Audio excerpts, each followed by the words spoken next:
Of the strange research to come out of mid-1900s America, there is little with a legacy as enduring or as terrifying as the mouse Utopia experiments. Taking place throughout the 50s, 60s, and early 70s, the grim fate of the subjects was published in the national magazine Scientific American, and the experiments themselves were largely taken as apocalyptic portents. In a post-war United States, the language used to describe the results such as behavior sync became synonymous with fears of an overpopulated world and violent, deviant behavior in cities. Today, they are preserved within fiction such as Channel 4's conspiracy thriller Utopia and the classic animated movie The Secret of NIMH.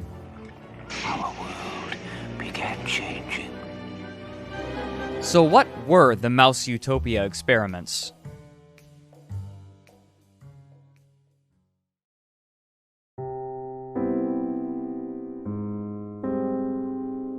Shortly after World War II, a group known collectively as the environmentalists were making a large push to prevent environmental degradation, as well as overexploitation of the planet's renewable resources. Among these people were a group specifically known as the Neo-Malthusians, a term referring to the 18th and 19th century English scholar Thomas Robert Malthus. Malthus proposed that, while the world's population may increase exponentially, food production can only increase linearly, leading to an eventual subsistence-level existence for the human race that became known as a Malthusian catastrophe. While advancements such as the Green Revolution saw that this didn't come about, the Neo-Malthusians acknowledged his concerns about overpopulation and feared that this pattern would result in the collapse of civilization or, at best, have extreme adverse effects. These fears were given a platform in writing of the time, especially in works such as William Folkt's Road to Survival in 1948, and perhaps most famously, Silent Spring by Rachel Carson in 1962. Before the movement's explosion of popularity in the 50s and 60s, however, researchers had already begun work investigating the effects of population growth, and among them was a man named John B. Calhoun.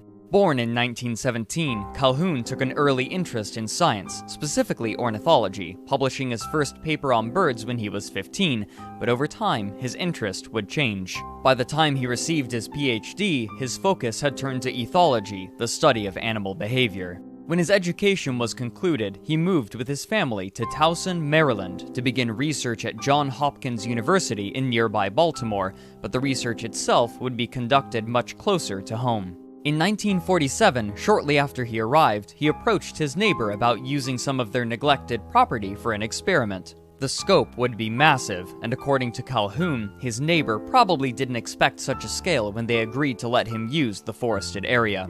Taking over a quarter of an acre, Calhoun constructed a massive habitat, complete with food, water, ample shelter, and protection from predators, with the only limiting condition being their restriction to the quarter-acre living space. He affectionately provided his enclosure a name, Rat City. Unfortunately, no publicly available images of Rat City exist. Calhoun was very familiar with Norway rats, having performed research on them for his doctorate, and he estimated that Rat City could sustain approximately 5,000 individuals, though if they reached this number, the population density would be tight. He began by placing 5 pregnant females in the enclosure, providing ample genetic diversity, and soon the population was increasing exponentially. But then something surprising happened. Rather than the population increasing to fill the space of the enclosure, it quickly leveled off at 150 members. He also noted some behavioral peculiarities. Despite the large size of Rat City, the residents seemed to gather around just a few places, forming social groups of 12 and limiting themselves to specific feeding locations. He would conclude the experiment after 2 years and 4 months, during which the population never grew over 200. Careful observation revealed the cause: high infant mortality. For some reason, as the experiment progressed and the population increased, the mothers were not caring for their young properly, leading to most of them dying before reaching maturity. Calhoun had his theories as to why this was, but to prove them, he would need more data.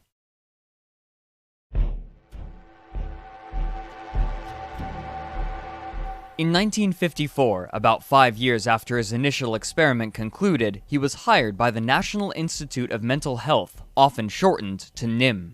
Within the laboratory of psychology, Calhoun was given ample resources to continue his work. With a team, he began feverishly designing and constructing habitats, sometimes referred to as universes, where he performed numerous smaller-scale and more controlled versions of his original rat study on a domesticated strain of albino Norway rat. These rats would want for nothing. All physical needs for a healthy rat lifestyle would be provided for them, including food, water, climate control, and nesting material. Calhoun spent 8 years perfecting his enclosures and methods until finally, in February of 1962, an article of his writing was published in the magazine Scientific American. The article was entitled Population Density and Social Pathology. His opening paragraph ominously reads so, quote, "In the celebrated thesis of Thomas Malthus, vice and misery impose the ultimate natural limit on the growth of populations. Students of the subject have given most of their attention to misery, that is, to predation, disease, and food supply as forces that operate to adjust the size of a population to its environment. But what of vice? Setting aside the moral burden of this word, what are the effects of the social behavior of a species on population growth, and of population density on social behavior?" Unquote. To answer this question, he cited 6 of his experiments in particular, all with similar composition and concerningly similar results. The design of these habitats was simple. The layout was a rectangle measuring 10 feet by 14 feet, divided into 4 equal sections by electric fences. 3 of these fences sported bridges over which the rats could climb, while one fence lacked such a bridge, essentially creating one long space that wrapped in on itself.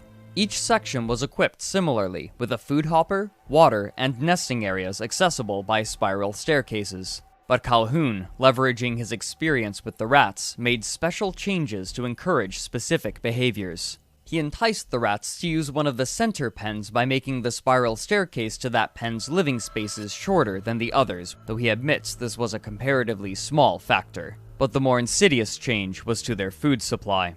In half of the experiments, Calhoun supplied powdered food, but in the other half he placed feeders of his own design, consisting of hard pellets behind a wire mesh. Half of his experiments began with 32 mice, the other half with 56, of evenly male and female composition, and all having just reached maturity. Calhoun estimated that approximately 40 rats could comfortably be housed in these enclosures, but he would allow these populations to increase to 80 before he would cull them. Almost immediately after introduction, things began to go awry. The females, unsurprisingly, spread themselves out somewhat evenly through the pens, but after the males jockeyed for dominance and those of highest rank were determined, they began to distribute themselves strangely. Less dominant male rats will typically awaken earlier and begin to wander and forage for food, and due to the design of the pen, this meant that they usually would end up in the center sections to eat. During this time, the dominant males of the outer pens would wake up and begin guarding their respective territories. Since there was only one entrance ramp to either end, the dominant males of either pen would bar the return of the less dominant males, forcing the male population to clump in the center pens, while the dominant end males protected what came to be their harems. Only a few other deferential males were allowed to remain. These few remaining males began exhibiting odd behavior. Though they would spend most of their time in the burrows with the females, hiding away from the dominant male, they would never attempt to mate with any of them. Instead, perplexingly, they would try to mate with the dominant male, and even more perplexing, the dominant male would not fight these attempts. At the same time as this was happening, the effect of Calhoun's special feeders was taking hold. Since procuring food was such a lengthy process at the hard food feeders, it was common for one rat to join another while in the process of feeding. By this method, the rats slowly became conditioned to eating in the company of other rats until, eventually, the rats would refuse to eat unless another rat was present. Since more rats tended to be in the center pens, this behavior meant that, over time, more and more rats made their way there, further condensing them. This heightened the proximity of an already cramped population. In the experiments with the powdered food, this effect was far less pronounced. With these factors combined, Calhoun noted what he called a behavioral sink, or an increase in pathological activity in the rats due to the stress involved in such high population density. For the females, the behavioral sink manifested in reduced capacity for nest building and young rearing. Infant rats are extremely dependent upon their mothers for nearly all things.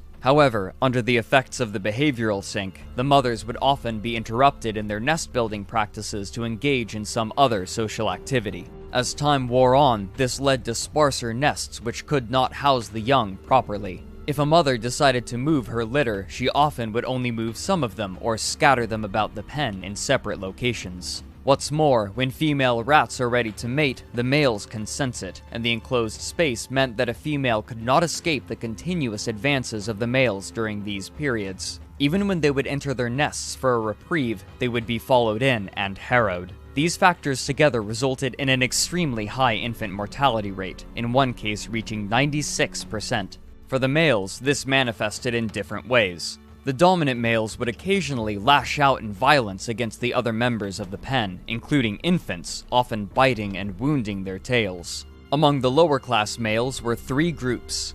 The first he described as the homosexuals, which he immediately corrects as pansexuals, who would not compete for status but would often attempt to mate with any other rat, regardless of gender or age. Much like in the end pens, these advances went unchallenged. The second group he described as somnambulists, who moved slowly through the pen without interacting with other individuals in any fashion, and the other rats, in turn, ignored them, except in rare circumstances. These rats, externally, he described as fat, sleek, and healthy-looking. But to him, the strangest group was the third, which he named the probers. These rats were hyperactive, hypersexual, and pansexual. Despite violence from the dominant males, they would viciously pursue females in heat, eschewing any sort of courtship ritual and following them into their burrows to mate. Later on in the experiments, they would often find the corpses of the improperly cared for young, which they would cannibalize. In time, one of Calhoun's assistants would publicly describe these pens as hell. At this point, Calhoun ended the experiments, but he predicted that these pathological changes would have eventually led to the deaths of the colonies. At their conclusion, he would take the 4 healthiest males and females and allow them to breed, but their behavior had been so inexorably altered that none of their pups survived beyond weaning.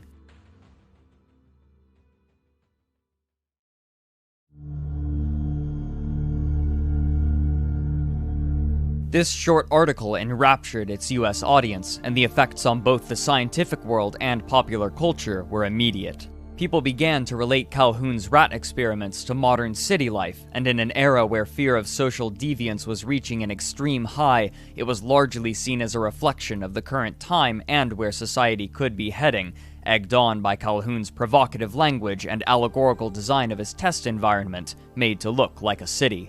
Population density quickly became a common topic. Psychologist Carl Rogers, in his work Some Social Issues Which Concern Me, stated that, quote, "The resemblance to human behavior is frightening. In humans, we see poor family relationships, the lack of caring, the complete alienation, the magnetic attraction of overcrowding, the lack of involvement which is so great that it permits people to watch a long, drawn-out murder without so much as calling the police. Perhaps all city dwellers are inhabitants of a behavioral sink." Unquote. Soon after, studies of dense urban environments were conducted to see if these effects translated directly to humans, but what they found was inconclusive and unsatisfying. Despite the suggestions of Calhoun's rats, humans in cities reacted differently or sometimes opposite the manner that researchers expected, depending on the location. No matter how they tried, no evidence of a widespread behavioral sink could be found in urban areas. But this did not dissuade Calhoun. Even as others explored the problem of overcrowding, Calhoun frantically continued his research. Now a celebrated success and emboldened by the public acceptance of his ideas, he resumed his work at NIM on an even larger scale, though again away from the public eye. He spent his time on new subjects as he continued to perfect his enclosures and experiments until finally, after 11 years, Calhoun revealed his magnum opus through an article he entitled Death Squared, which was published in the journal Proceedings of the Royal Society of Medicine in January of 1973. The lengthy opening to this article was undeniably apocalyptic. Calhoun wrote, "I shall largely speak of mice, but my thoughts are on man, on healing, on life and its evolution. Threatening life and evolution are the two deaths, death of the spirit and death of the body. Evolution, in terms of ancient wisdom, is the acquisition of access to the tree of life." Unquote. He goes on to heavily reference Revelations and of the riders of the apocalypse, using them to proclaim that the Hippocratic Oath applies not only to the body, but to the spirit. After this dramatic introduction, he described his test. For the most part, these new experiments were similar to his 1963 trials, including unlimited access to food and water, protection from the elements and predators, and safeguards against disease. Many parts, however, were drastically altered. As Calhoun mentions in his introduction, the Norway rats used in his first publicized experiments were replaced with albino house mice, which were taken from a breeding group from the National Institutes of Health made specifically to prevent communicable disease. To fit his new subjects, Calhoun had designed an entirely new enclosure. This version was much more vertical, with 16 wall-mounted housing areas for the rats at the tops of long metal tubes, which Calhoun called walk-up apartments. At the bottom of each apartment was a virtually unlimited supply of food, water, and nesting material. With the space provided, Calhoun estimated that it could potentially hold 3,840 mice. He named this enclosure Universe 25. Calhoun's methods also had changed. Rather than instituting population controls, he would interfere far less. His plan was to place 8 mice in the enclosure, 4 male and 4 female, and simply watch and wait. Calhoun observed 4 distinct phases in the ensuing experiment. Phase A was predictable, constituting the time period before the first new mice were born, which ended up being 104 days. For the mice, these days were, quote, marked by considerable social turmoil. After the social order was established and the first brood was born, the population began Phase B, which Calhoun named the exploitation phase. During this time, the mice doubled in number every 55 days as new young grew to maturity and had their own young. This doubling continued until day 315, after which the doubling rate slowed to a rate of 145 days, nearly 3 times as long. By this point, the different broods had clumped into one side of the pen, exhibiting the same sort of clumping as the Norway rats, but this time without any coaxing from Calhoun's designs. This change in the rate of procreation marked Phase C, which Calhoun labeled as the stagnation phase. This is when the most notable events occurred, and they eerily mirrored Calhoun's rat experiments. In a natural setting, those mice which find no social niche will leave the colony, but in this experiment, emigration was impossible, and so those forced to remain withdrew from society. These dejected males formed a large pool in the center of the enclosure. They quickly became characterized by both their inactivity and their many scars and wounds. Occasionally, they would grow agitated and attack one another, and with nowhere to retreat, the recipient of these attacks would simply lay still and endure the assault. The outcast females, rather than joining them, would retreat to the highest apartments and live quietly among one another. It was during this time that the behavioral sink manifested, with mice gathering around specific food hoppers in large numbers, while others remained almost entirely untouched, showing how, again, the need for social interaction had become so intertwined with the need for food that the former had overtaken the latter. The males who had won the initial fights also were placed under extreme stress. As more and more mice reached maturity from within and without, the leaders of the social groups continually had to patrol and defend their territory. Eventually, they reached the point of exhaustion and could not defend the females within their group. These females were therefore forced to defend the nest themselves, even when nursing their young, leading to generalized aggressive behavior. This aggression would inevitably be misdirected onto their young, who would be wounded by their mothers and forced to leave the nest before they were finished weaning. Much like the rats, the mother mice would also forget some of their young when moving from one nesting site to another. Due to the added stress of defending their territory, sometimes the mothers would reabsorb unborn mice in the womb, further reducing the fertility rates. Calhoun writes, "For all practical purposes, there had been a death of societal organization by the end of Phase C. Finally, there was Phase D, which Calhoun entitled the death phase. This phase was characterized largely by an entire generation of young who had been rejected by their mothers early and forced to leave the nest, and they were therefore unable to exhibit normal social behavior. This manifested in numerous ways. The females of this generation had far fewer children, and those that did have children lacked the maternal instincts necessary to raise them beyond weaning." Calhoun goes on to describe the males of this generation. Quote, "Male counterparts to these non-reproducing females were soon dubbed the beautiful ones. They never engaged in sexual approaches toward females, and they never engaged in fighting, and so they had no wound or scar tissue.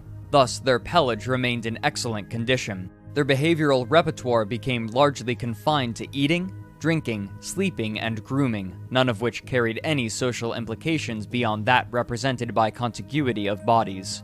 Unquote.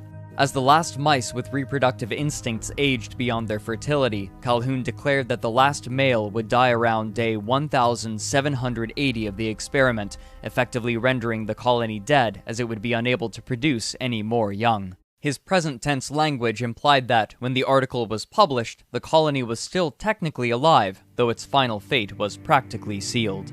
Calhoun closed his article with a call to action. For an animal so complex as man, there is no logical reason why a comparable sequence of events should not also lead to species extinction. If opportunities for role fulfillment fall far short of the demand by those capable of filling roles and having expectancies to do so, only violence and disruption of social organization can follow. Individuals born under these circumstances will be so out of touch with reality as to be incapable even of alienation. Their most complex behaviors will become fragmented. Acquisition, creation, and utilization of ideas appropriate for life in a post-industrial, cultural, conceptual, technological society will have been blocked. Just as biological generativity in the mouse involves this species' most complex behaviors, so does ideational generativity for man. Loss of these respective complex behaviors means death of the species.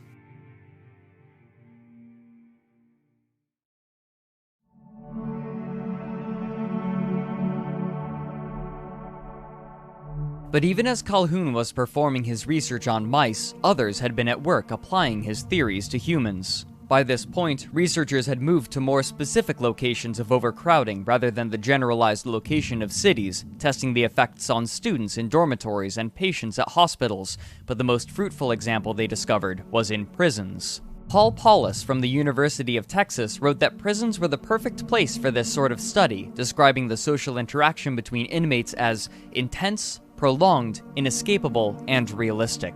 The prison in the study also offered the closest analog to Calhoun's rat experiments, since the prisoners could not escape the company of others, even in their communal cells. There, they found connections between over-socialization and suicide, violence, psychopathy, and stress. After such studies, environmental psychologists began to discover the problem. They identified two different kinds of density: physical density and social density. Physical density was the amount of space per person, while social density was the number of individuals occupying a space. They found that social density was the much more important factor, as individuals in high social density were unable to control their interactions with others. Based on this research, human environments could be designed to at least partially mitigate these issues, allowing those living within them the privacy they needed to maintain healthy social interaction. Outside of scientific discourse, Calhoun's rhetoric has maintained its strength through the years, with different groups of all political persuasions bending his results to support their views on social degradation, however they may define it. Among more scholarly sources, Calhoun has been both lauded and criticized for his work. Those who support him cite his forward thinking about overpopulation, while those who deride him cite his misrepresentation of the actual social problems within cities, guiding discourse away from the true causes of societal discord. But no matter what those in the modern day think of his research, his influence on the way America views its cities is undeniable.